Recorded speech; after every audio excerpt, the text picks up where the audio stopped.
콧뼈 자체가 특히 넓으신 분들이 있어요. 여기가 민효린 씨이라는 게 있어요. 테리, 이효리 씨도 약간 크게는 원래는 4가지 정도를 제가 구분을 했는데 성형은 김진호. 코는 우리가 사실 얼굴 딱 봤을 때 코는 항상 중심에 있잖아요. 어쨌든 눈은 2개지만 코는 하나고, 물론 콧구멍은 2개지만 중심에 있기 때문에 이게 어떻게 보면은 코로 인해서 얼굴 전체가 약간 입체감이 좀 살아날 수도 있고, 딱 중심을 딱 잡아주는 부분이기 때문에 아무래도 이제 눈 다음으로 대중적으로 굉장히 많이 하는 수술이 아닐까 싶어요. 코를. 사람 코가 다 똑같은 사람이 한 명도 없잖아요. 그렇죠? 다 일률적으로 다르고 하기 때문에 정말 다양한 것 같고, 코 수술은 일단 우리가 기본적으로 우리가 흔히 생각할 수 있는 콧대 성형, 콧대를 높이는 콧대 성형이 있고요. 그 다음에는 코끝을 높여주는 코끝 성형이 있을 수가 있고, 또 이제 콧볼, 우리가 콧구멍이 굉장히 넓은 사람들이 있어요. 코 때리는데 콧구멍만 이렇게 벌렁코라고 그러죠. 약간 그렇게 퍼지신 분들은 이 콧구멍 폭을 좀 좁힐 수 있는 그런 콧볼 성형도 있을 수가 있고, 이제 매부리 같은 경우를 깎아주는 매부리 성형이 또 있을 수가 있고요. 우리가 얼굴을 보면은 이제 콧뼈가 이렇게 있잖아요. 그죠? 이 매부리라는 거는 대부분 보면 이 뼈랑 연골이 연결되는 부위에 항상 많이 생기거든요. 이런 매부리를 개선하는 매부리 성형 이런 게 있을 수가 있고요. 그 다음에 이제 콧뼈 자체가 특히 넓으신 분들이 있어요. 여기가 뼈가 되게 넓고 퍼져 있는 경우가 있거든요. 그런 경우에는 이 뼈를 좁혀주는 수술이 또 있어요. 그걸 이제 우리가 절골 성형술이라고 하는데, 쉽게 말하면은 뼈를 일부 좀 부러뜨려 가지고 콧뼈를 좀 모아주는 거예요. 넓게 있던 콧뼈를 모아주는 거라고 생각하시면 부러뜨려서? 맞아요. 네, 기구를 이용해서 부러뜨린 다음에 그거를 다시 모아주는 거, 그걸 이제 절골 성형이라고 하거든요. 또 다른 거, 뭐 예를 들어서 내가 코끝이 너무 두껍다, 약간 주먹코처럼 보코라고 그러죠. 우리가 두껍다 하면은 보코 성형이라는 게 또 따로 있어요. 그런 것들도 할 수도 있고, 종류가 굉장히 많아요. 되게 많아요. 진짜 많네요. 네. 그러니까 그만큼 수술 방법도 여러 가지고 굉장히 복합적으로 하기 때문에 어떻게 보면 좀 난이도가 어려울 수도 있고, 결과를 만들어내는 과정이 굉장히 좀 복합적이라고 생각하시면 좋을 것 같아요. 이런 것도 여쭤봐도 되나요? 원장님이 네. 제일 자신 있어 하는 종류는 어떤 것이 있을까요? 수술? 네. 수술? 그냥 어차피 다 하는 거기 때문에 네. 다 잘하시는 뭐 코끝? 제가 약간 성격이 좀 되게 작은 거에 약간 집착하는 성격이 좀 있거든요. 안 좋은 성격인데 뭔가 꽂히면은 네. 그래서 제가 집에서도 이거 좀 말하기 그런데 집에서도 막 먼지 있고 이런 거 잘 못 봐요. 약간 머리카락 있고 이런 거 항상 제가 다 줍거든요. 네. 청소기 안 돌리고 이렇게 다 약간 좀 작은 거에 좀 약간 좀 집착하는 성격이 있어서, 가급적이면 이제 코는 사실은 뭐 높이 이런 것도 중요하지만 저는 대칭도 굉장히 중요하다고 생각하거든요. 대칭, 좌우 대칭 같은 것들. 그래서 코끝 같은 경우에는 이제 그런 걸 만들 때 조금 더 꼼꼼하게 좀 하려고 하는 편이에요. 그런 대칭 이런 것도 좀 살펴보고, 이 부분이 좀 괜찮은지, 뭐 연골이 만져지진 않은지, 그런 부분을 좀 가급적이면 좀 굉장히 좀 여러 번 확인하면서 꼼꼼하게 하려고 하는 편이기 때문에 좀 자신이 있지 않나. 뭔가 원장님 성격에도 좀 맞는 네. 작업이기도 하고 해서 좀 성격에 맞는지는 모르겠지만 조금 그런 건 좀 있는 것 같아요. 지난번에 응수술은 절개가 있고 비절개가 있다. 부분 절개가 있고. 부분절개도 맞아. 있다. 네. 얘기해 주셨는데 코는 그러면 100% 절개. 아니에요. 코도 비개방, 개방 2가지가 있어요. 코는 네. 개방이라고 표현하는 거예요. 네네, 개방, 비개방. 가장 큰 차이는 이제 이 비주라고 부르는, 비주가 혹시 뭔지 아세요? 비주. 코 밑에 콧구멍이랑 콧구멍 사이 여기 부분, 네. 거기 이제 피부잖아요. 여기가 살. 네. 콧구멍 사이에 이렇게 기둥이 있잖아요. 그 기둥 부분에 우리가 이제 피부 절개를 해서 열었을 경우, 제가 모형을 좀 보여드릴게요. 예를 들어서 이 사이에 절개를 해서 이걸 이렇게 연 경우, 이거는 이제 개방. 열어서 수술하는 경우. 그렇죠. 개방 성형. 피부 사이를 완전히 열어서 이렇게 들어서 수술하는 경우를 우리가 이제 개방 성형이라고 하고요. 비개방이라고 하는 거는 이 피부 절개를 넣지 않고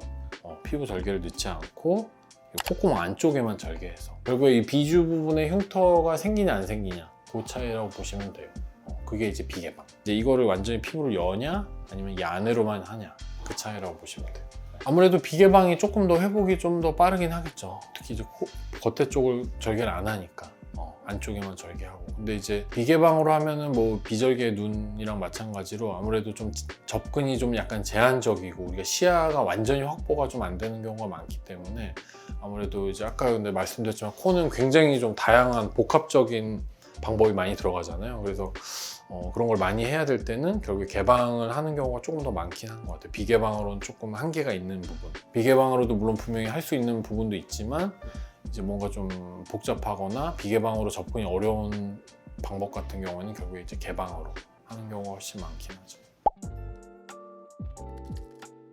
크게는 원래는 옛날엔 4가지 정도를 저희가 구분을 했는데 요즘에는 그냥 편하게 3가지 정도로 말씀을 많이 드리고요. 첫 번째는 이제 반버선 라인. 버선이 뭔지 아세요? 버선? 우리가 쉽게 얘기하면 한복에 이제 한국 전통 양말이라고 볼 수도 있겠죠. 옛날에 그죠? 양말처럼 이렇게 신는 거잖아요. 그거를 보시면은 굉장히 곡선이 심하고 끝이 이렇게 올라간 형태로 돼 있거든요. 네. 그게 이제 버선. 우리가 뭐 버선발 이렇게 얘기하잖아요. 버선인데 그거랑 모양이 비슷하다고 해서 이제 버선코 했는데 이제 버선코는 너무 끝에 올라가 있고 그거보다는 살짝 이제 곡선이 심한데 이제 끝이 이렇게 쭉 뻗는 모양. 그걸 이제 우리가 반버선 라인이라고 부르죠. 미간 요 시작점, 코 시작점부터 코끝까지가 약간 이렇게 미끄럼틀 타듯이 곡선 형태, 그 버선 모양처럼 돼 있는 반버선 라인이라고 부르고, 이제 두 번째는 직선 라인. 미간 시작점부터 코끝까지가 그냥 말 그대로 직선, 쭉 뻗는 라인. 코끝까지 쭉 뻗는 라인, 그걸 이제 직선 라인이라고 부르고요. 이제 직반 라인이라는 게 있어요. 직반 라인은 쉽게 말하면 반버선이랑 직선의 사이. 요즘에 가장 선호하는 라인. 옛날에는 이제 약간 이런 반버선 라인 같이 좀 약간 화려한 라인을 좀 좋아하긴 했었는데 이제 최근에는 트렌드가 조금 그래도 좀 자연스러우면서 약간 화려한, 우리가 소위 이제 자려하다고 그러죠. 자려한 라인을 찾는 분들이 많아지면서 이 직반 라인을 찾는 분들이 굉장히 많죠. 사실 화려하다는 기준은 뭐 개인차가 좀 있을 수는 있지만 이제 반버선 같은 경우에는 뭔가 좀 라인이 콧대에서는 이렇게 부드럽게 내려오는데 갑자기 이제 코끝으로 가면서 확 쭉 뻗는 게 되기 때문에 어떻게 보면 굉장히 좀 화려하게 보일 수도 있고 그런 라인이고, 말씀하신 것처럼 이제 직선 라인을 화려하다고 하시는 분들도 있어요. 위에서부터 쭉 뻗으니까 그것도 저는 동의해요. 그거에도 직선 라인은 제가 그냥 했을 때 남성분들이 맞아요. 직선은 남자다움의 상징이라고 볼 수 있죠. 딱 쭉 뻗은 콧날, 그죠? 근데 이제 여성분들도 이제 그런 라인을 좀 선호하시는 분들도 있고, 좀 깔끔하게 그냥 쭉 떨어지는 이렇게 곡선처럼 이렇게 여성스러운 것보다는 좀 이렇게 쭉 뻗은 약간 세련된 그런 거를 선호하시는 분들도 있죠. 뭔가 쌍꺼풀 라인처럼 뭔가 그냥 개인 기호에 맞춰서 맞아요. 네. 그 수술한다고 네. 생각해요. 기호나 본인의 어떤 가지고 있는 조건 이런 거, 뼈 높이라든지 그런 거에 따라서 결정을 하죠. 보통. 반버선 라인 같이 약간 화려하면서 코끝이 좀 높아지는 라인은 민효린 씨 아니면은 테리, 그분 코도 약간 그럴 수 있고, 이효리 씨도 약간 반버선 형태로 보여지고요. 그다음에 이제 직반. 사실 직반 연예인은 너무 많아요. 너무 많아요. 요즘 또 그냥 요즘에 예쁜 연예인은 다 직반 라인이라고 보시면 돼요. 뭐 신세경 씨, 고윤정 씨, 뉴진스의 민지, 약간 이런 분들 다 보면은 콧대에서는 어느 정도 직선처럼 보이다가 코끝은 살짝 이렇게 곡선이 좀 섞인 형태거든요. 그런 경우 다 직반이라고 보시면 되고요. 직선 코 같은 경우는 조금 애매하기는 한데 제가 봤을 때는 이영애 씨, 조금 약간 애매하죠. 이영애 씨 같은 코도 약간 직선 코고, 한가인 씨 같은 거 직선 코고, 여자아이들의 미연 씨 같은 경우 약간 직선 형태, 쭉 뻗는 형태, 그걸 가지고 계신 것 같아요. 그러면 이제 지난번에 환자분들이 상담하러 올 때 네. 뭐 연예인들 사진 보여주면서 이렇게 해주세요 라고 많이 하신다 해주셨죠. 네. 코 수술 상담할 때 가장 많이 들고 오시는 분이 누굴까요? 3탑이 있습니다. 3탑. 네. 신세경, 고윤정, 오연서. 두 번째가 절대 네? 신세경, 고윤정, 오연서. 고윤정. 고윤정 아니 고윤정 씨는 모르세요? 제가 찾아보겠습니다. 고윤 되게 유명한. 고현정? 고윤정. 고윤정? 잠시만요, 저 궁금해가지고. 아실 텐데 고윤정. 초면입니다. 병원에서 나오셔야겠네. 저는 하도 많이 봐서 쓰리 중에 한 분. 하도 많이 봐서 이 세 분은 사진 갖고 오시면은 그냥 가져가시라고요. 이 외워가지고 너무 많이 봐가지고 빠지질 않아요. 네. 첫 번째는 이제 실리콘. 실리콘. 실리콘은 우리가 이 안면 성형을 할 때 가장 많이 쓰는 인공 보형물이라고 보시면 돼요. 실리콘이라는 게 말 그대로 이제 뭐 공장이나 이런 데서 만드는 실리콘이잖아요. 거기에 이제 인체에 쓸 수 있게 만든 실리콘인데, 실리콘은 장점은 일단은 조직 반응이 굉장히 적은 편이고, 조직 반응이라고 하면은 코 안에 넣었을 때 뭔가 이제 이물 반응 같은 것들이 상대적으로 좀 적은 편이고, 또 하나 실리콘의 장점은 우리가 이 카빙이라고 그러는데 깎기가 좋아요. 모양을 다듬기가 좋아요. 이 보형물이라고 해서 그냥 코에도 들어가는 게 아니라 사람마다 코뼈 모양이나 높이나 이런 게 다 다르니까 거기에 맞춰서 저희가 또 손으로 맞춰야 돼. 핸드메이드로 이렇게 또 만들어야 된단 말이에요. 네, 잘 깎아야 되는데 그런 과정이 아무래도 실리콘은 좀 수월하다, 그런 장점이 있는데, 이제 뭐 단점이라고 하면은 약간은 실리콘이 좀 움직일 수는 있어요. 코 안에서 살짝씩. 완전히 고정되어 있진 않아요. 이 실리콘이라는 재질 자체가 뼈에 완전히 달라붙을 수는 없어요. 실리콘 재질 특성상. 그래서 우리가 실리콘을 넣게 되면은 우리 몸에서 우리 몸과 실리콘의 연결 부위를 만들어줘요. 피막이라고 하는 걸 만들어요. 캡슐이라고 부르는데 얇은 피막이라는 걸 만들거든요. 그러면 그 피막은 이 실리콘과 우리 몸 사이를 딱 이어주는 역할이라고 보시면 돼요. 우리 몸에서 그냥 자연스럽게 생기는 피막이거든요. 막이라고 생각하시면 돼요. 그래서 피막이라는 거는 나쁜 건 아닌데, 우리가 이제 아까 우리 처음에 얘기했던 염증이 생긴다든지 그랬을 경우에는 이 염증균 같은 것들이 이 피막에 들러붙으면서 이 피막이 두꺼워지거나 하게 되거든요. 쭈그러지고. 그게 이제 구축이라고 보시면 돼요. 구축. 염증에서 구축으로 가는 거죠. 그래서 그런 단점이 있을 수가 있죠. 가능성이. 단점이 좀 큰 편이죠. 근데 이게 구축이 사실 비율로 따지면 그렇게 흔한 편은 아니고 보기 쉽진 않아요. 그리고 구축이 바로 오는 게 아니라 구축 전에 항상 염증이라는 게 생기기 때문에, 염증 증상이 있기 때문에 그 단계에서 충분히 염증에 대한 치료를 하게 되면은 구축까지 안 가고 그냥 해결되는 경우도 굉장히 많기 때문에 그걸 잘 관찰하는 게 굉장히 중요하죠. 두 번째는 고어텍스라는 게 있어요. 고어텍스. 옷 같은 데도 고어텍스라는 걸 쓰잖아요. 들어보신 적 있을 거예요. 네. 고어텍스 재질. 그죠? 방수되고. 맞아요. 방수되고. 그죠? 고어텍스는 보형물로 형태로 나오는데, 고어텍스 같은 경우에 안에 보면은 자세히 보면 구멍이 굉장히 많아요. 구멍이 뽕뽕뽕뽕 뚫려 있어요. 그 이유는 고어텍스 재질 특성 자체이기도 한데, 고어텍스의 장점은 이제 고어텍스를 썼을 때 이 구멍으로 우리 조직이 자라 들어가요. 구멍 사이로.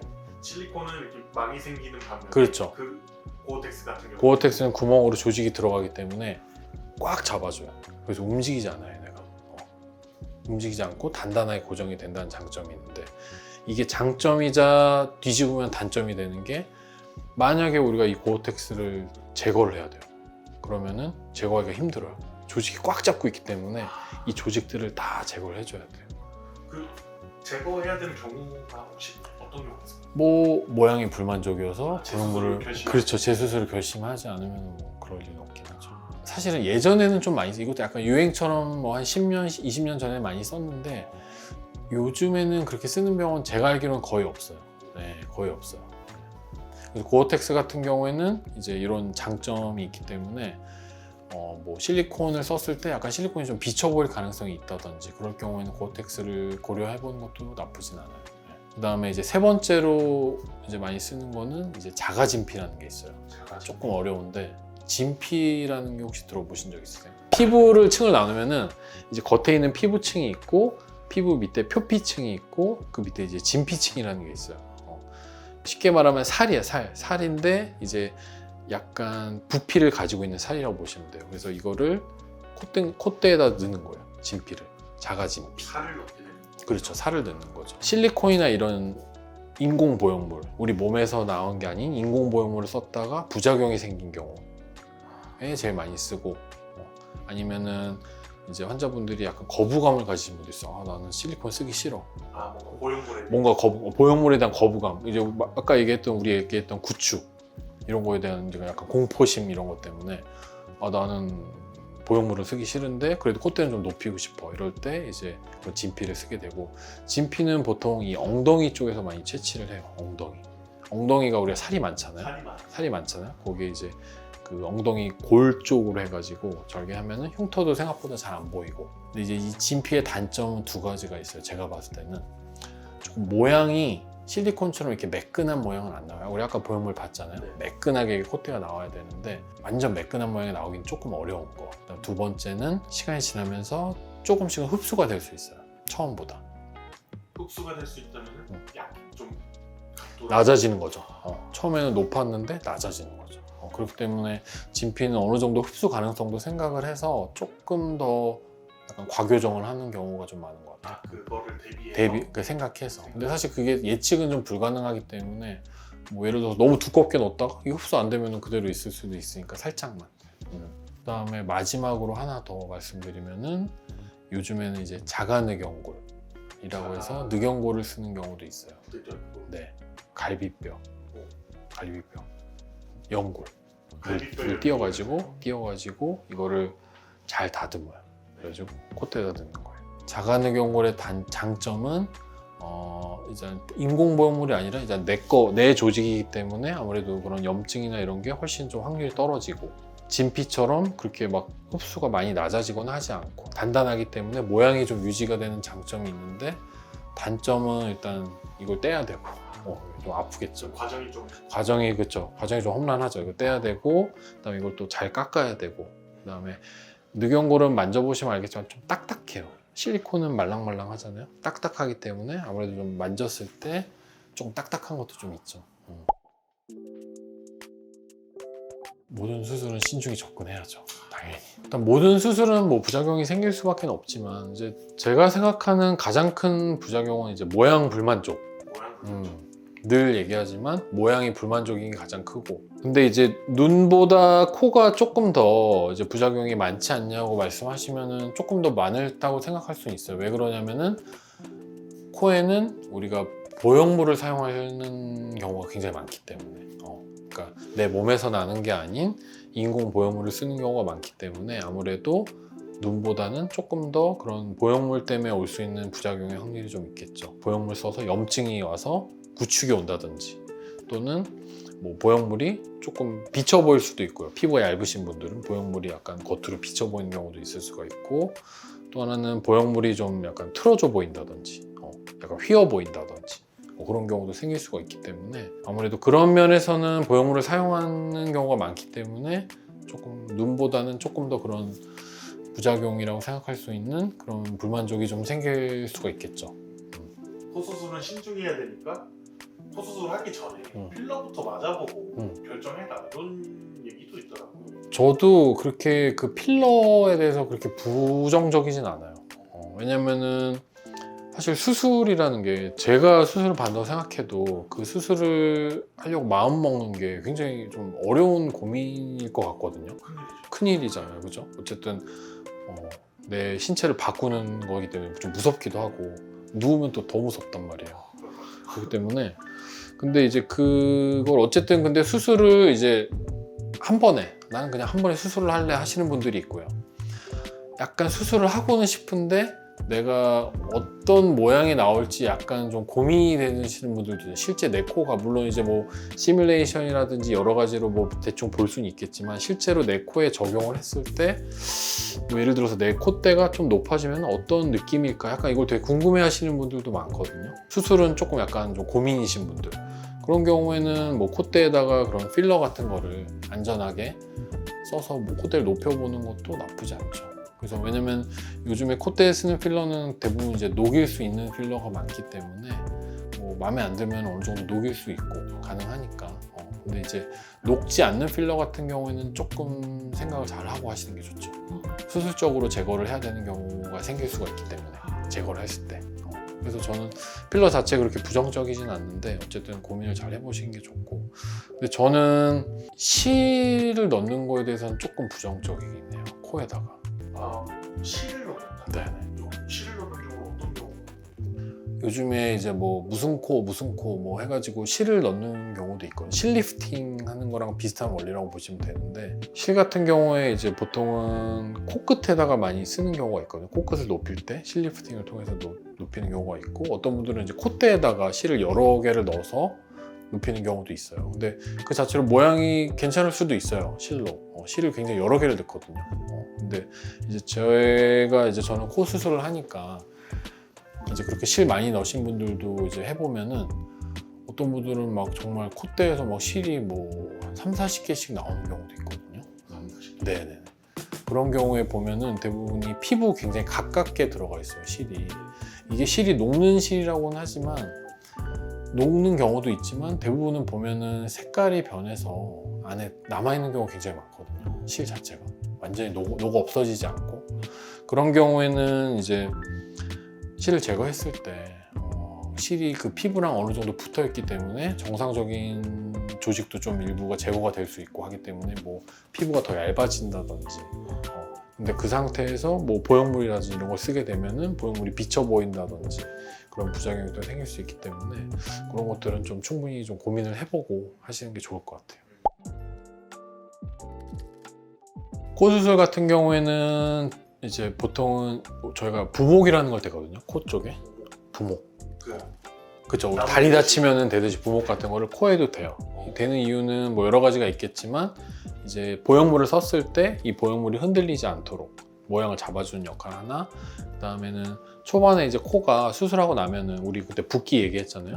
좀 부어오른단 말이에요. 이거를 좀 억제하기 위해서 딱 눌러놓는 효과. 부목을 보통 일주일 정도 되거든요. 일주일. 네, 일주일. 그래서 일주일 정도는 부목을 된 채로 생활을 해야 되기 때문에 조금 일상생활이 좀 이제 시선 쪽으로 남들이 봤을 때 뭔가 한 것 같으니까 힘들 수 있는데, 일주일 뒤에는 이 부목을 떼기 때문에 충분히 일상생활은 가능하다. 단 이제 멍이나 붓기는 조금 있을 수 있다. 그 정도 아시면 될 것 같고, 치료 같은 경우에는 이제 실밥을 제거를 하는데 보통은 2번에 나눠서 제거를 하거든요. 코 겉에 있는 실밥 제거랑 코 속에 있는 실밥을 좀 나눠서 제거를 하는 편이에요, 저는. 그래서 보통 1주, 2주 이렇게 나눠서 하고 있어요. 멍이나 붓기 같은 경우는 보통 코 같은 경우에 뭐 이것도 수술 방법에 따라서 좀 차이가 있을 수는 있지만, 보통은 2주에서 3주 정도면 빠지는 편이고, 붓기 같은 경우에는 조금 더 갈 수도 있어요.